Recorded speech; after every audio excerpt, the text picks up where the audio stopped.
It's a battle for benefits. National Guard members denied after filing claims that they got sick or hurt in the line of duty.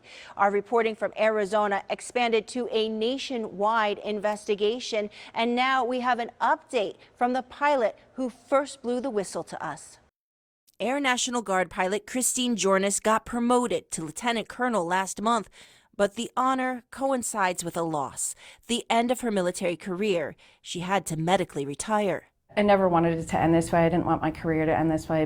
Kjornes developed a health condition while training out of state in 2021.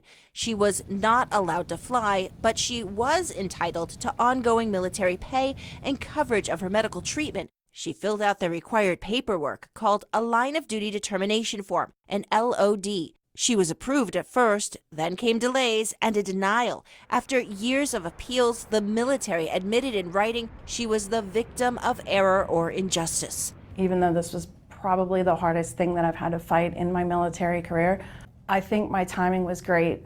And then being able to use it and help other people.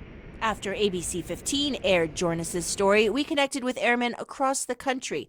Their local commanders had also approved their medical claims, but at the National Guard Bureau headquarters, a second review happened, and they were denied. We just had a sense that this wasn't right.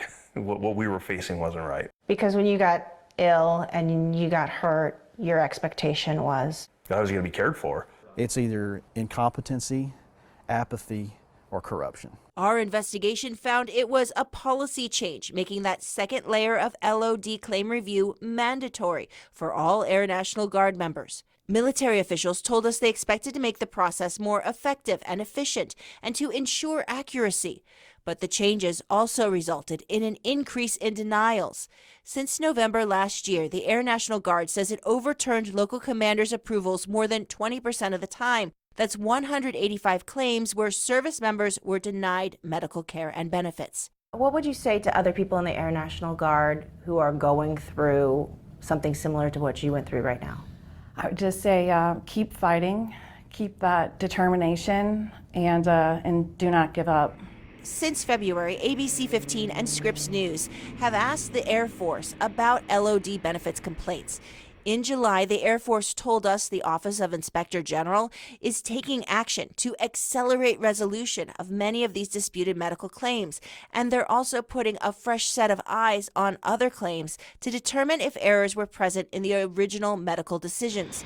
Last week, the Air Force said that process is ongoing, and they hope to identify and correct any potential systemic issues. Until I see that the numbers are changing and people are getting, these LODs and their benefits, and they're not being pushed out before they're getting taken care of medically or whatever it is that they're entitled to, I'm not convinced that the Air Force really has fixed the problem.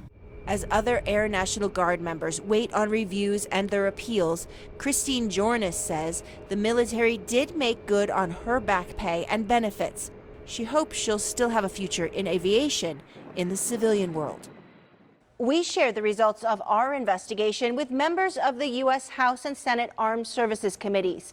And we've asked whether they'll look into this and ensure Air National Guard members are treated fairly.